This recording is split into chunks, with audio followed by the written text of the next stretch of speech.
అనుమానం వచ్చిందంటే సిటీలో ఉన్న హాస్పిటల్స్ అన్నీ వెతికినా వెతుకుతుంది, ఎంక్వైరీ చేసినా చేస్తుంది, ఏదైనా చేయగలదు. అందుకోసమని చిన్న అనుమానం కూడా రాకుండా ఉండాలన్న ఉద్దేశంతోనే అలా చేస్తుంది. కానీ జోష్నకు మాత్రం అనుమానం మొదలవుతుంది. ఎందుకంటే అక్కడ దాసు శవం కనిపించదు, హాస్పిటల్లో ఉన్నారేమో, ఎవరైనా జాయిన్ చేశారేమో అన్న అనుమానం ఉంటుంది. ఒకవేళ నోరు విప్పితే నా గుట్టు మొత్తం బయట పడిపోతుంది కదా అనుకుంటూ టెన్షన్ పడుతూనే ఉంటుంది. ఇంకొక రోజు దశరథ్ గదిలో కూర్చుని వర్క్ చేసుకుంటూ ఉండగా డాక్టర్ హాస్పిటల్ నుంచి ఫోన్ చేస్తాడు. ఫోన్ చేసేసరికి చెప్పరా తన పరిస్థితి ఎలా ఉందనగానే నిజంగా చాలా గ్రేట్ అనే చెప్పుకోవాలరా. తను స్పృహలోకి వచ్చాడు, తను కదలలేడు, కానీ నీ పేరే కలవరిస్తున్నాడు రా అని చెప్పనేసరికి నా పేరు కలవరిస్తున్నాడా అనగానే అవును, నీ పేరే కలవరిస్తున్నాడు, నువ్వు కొంచెం అర్జెంటుగా వస్తే తనతో మాట్లాడడానికి ఉంటుందనగానే సరే ఇప్పుడే వస్తున్నాను అంటూ బయలుదేరతాడు.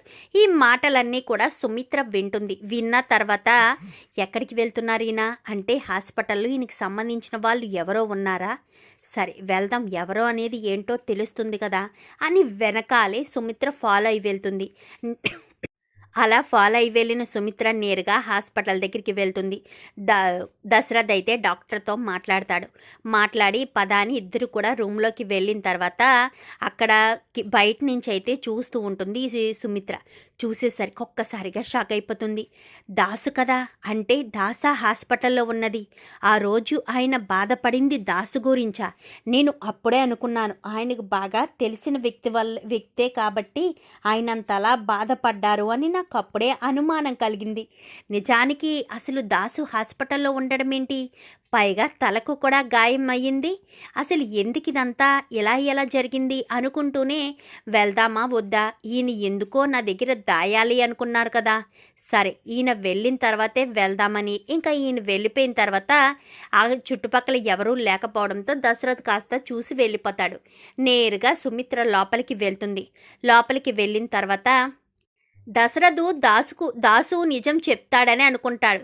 కానీ దశరథ్ వచ్చే సమయానికే స్పృహ అంటే నిద్రపోతాడు. అప్పుడే ఇంజెక్షన్ ఇవ్వడంతో అంటే మాట్లాడలేడు. తను స్పృహలోకి రావాలంటే మినిమం 1.5 అవర్ పడుతుంది అని చెప్పి దశరథ్కి చెప్పడంతో సరే నేను మళ్ళీ వస్తానని దశరథ్కి అర్జెంట్ పని ఉండడంతో వెళ్ళిపోతాడు. సో దాసు అయితే దశరథ్కి ఏమీ చెప్పడు.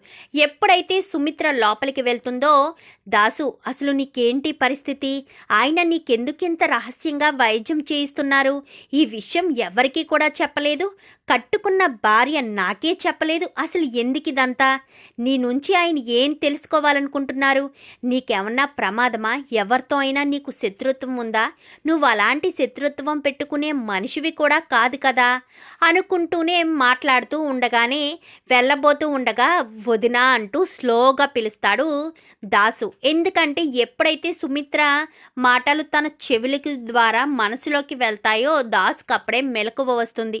వదినా అనగానే చెప్పు దాసు, ఏం జరిగింది, అసలు నీకు ఈ ప్రమాదం ఎలా జరిగింది, మీ అన్నయ్య ఎందుకు ఇక్కడ నిన్ను జాయిన్ చేసి ఎవరికీ తెలియకుండా వైద్యం చేస్తున్నారు అని చెప్పనేసరికి అయితే నన్ను కొట్టింది జోష్న అన్న విషయం అన్నయ్యకి తెలుసు అనుకుంటా, అందుకే ఎవరికీ చెప్పకుండా వైద్యం చేయిస్తున్నట్టున్నాడు అని అనుకుంటాడు దాసు. నిన్ను కొట్టింది ఎవరు అనగానే జోష్న అని చెప్పనేసరికి జోష్న నిన్ను కొట్టడం ఏంటి దాసు అనగానే నేను నిజం చెప్పకుండా ఉండడం కోసమే జోష్న నన్ను కొట్టింది వదిన అంటూ మాట్లాడేసరికి ఒక్కసారిగా షాక్ అయిపోతుంది సుమిత్ర. ఏంటి, నువ్వు నిజం చెప్పకుండా ఉండడం కోసం జోష్న నిన్ను కొట్టిందా, అసలు నువ్వు ఏం నిజం చెప్పకుండా ఉండాలని, నువ్వు ఏం నిజం చెప్పాలనుకుంటున్నావు అని చెప్పనగానే అది జోష్న నీ కన్న కూతురు కాదు వదిన, జోష్న నాకు మీ ఇంటి పని మనిషి కళ్యాణికి పుట్టిన కూతురు వదిన అని చెప్పనేసరికి ఏం మాట్లాడుతున్నావు దాసు, జోష్న నా కూతురు కాకపోవడం ఏంటి అనగానే అవును వదిన, కరెక్ట్గా జోష్న పుట్టిన సమయం నా బిడ్డ నీ బిడ్డ పుట్టిన సమయం రెండూ ఒకే సమయం కావడంతో మా అమ్మ ఈ పని చేసింది. నీకు పుట్టిన బిడ్డని కాస్త చంపేమని బయటికి ఇచ్చేసి నాకు పుట్టిన జోష్నను కాస్త తీసుకొచ్చి నీ పక్కన పడుకోబెట్టి నీ బిడ్డలా చూడాలనుకుంది. ఎందుకంటే శివనారాయణ గారి మనవరాలుగా జోష్న ఉండాలన్న ఉద్దేశంతోనే జోష్నను నీ కూతుర్ని చేసింది. కానీ ఆ భగవంతుడు నీ కూతురు పట్ల శ్రద్ధ ఉంచి నీ కూతురికి ఎలాంటి ప్రమాదం జరగకుండా ఒక మంచి మనసు ఉన్న ఆ మనిషి చేతిలో పెట్టాడు. ఆ మనిషి ఉన్నంతకాలం నీ బిడ్డను చాలా సంతోషంగా చూసుకున్నాడు. ఇప్పుడు నీ బిడ్డ చాలా సంతోషంగా ఉంది. కానీ నీ ఆదరణ నీ బిడ్డకు కావాలి అని చెప్పనేసరికి ఎవరు నా బిడ్డ, ఎవరు దాసు, ఎవరు నా బిడ్డ అని చెప్పను. కానీ ఎవరో కాదు వదిన, దీపే నీ కన్న కూతురు. దీపను చూసినప్పుడు నీకెప్పుడు ఆ ఆలోచన రాలేదా?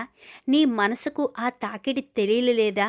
నీ మనసులో ఆ భావన కలగలేదా అని చెప్పాను. కానీ అవును, దీపతో మాట్లాడినా కానీ దీపను చూసినా కానీ నా మనసు ఎంతో చాలా సంతోషంగా అనిపించేది. అందుకనేనా దీప నా కూతురు కాబట్టేనా అనగానే అవునొదిన, దీప నీ రక్తం పంచుకు పుట్టిన నీ కూతురు. నేను అనసూయ ద్వారానే విషయం తెలుసుకున్నాను. కుబేర్ తన కన్న తండ్రి కాదని, పలానా రోజున పలానా టైంలో తీసుకొచ్చాడని అన్నీ తెలుసుకున్నాను వదిన. ఆ విషయం జోష్నకు తెలుసు. నేనే చెప్పాను. ఆ నిజం ఎక్కడ మీకు చెప్పేస్తానేమోనని నన్ను ఎమోషనల్గా బ్లాక్మెయిల్ చేసింది.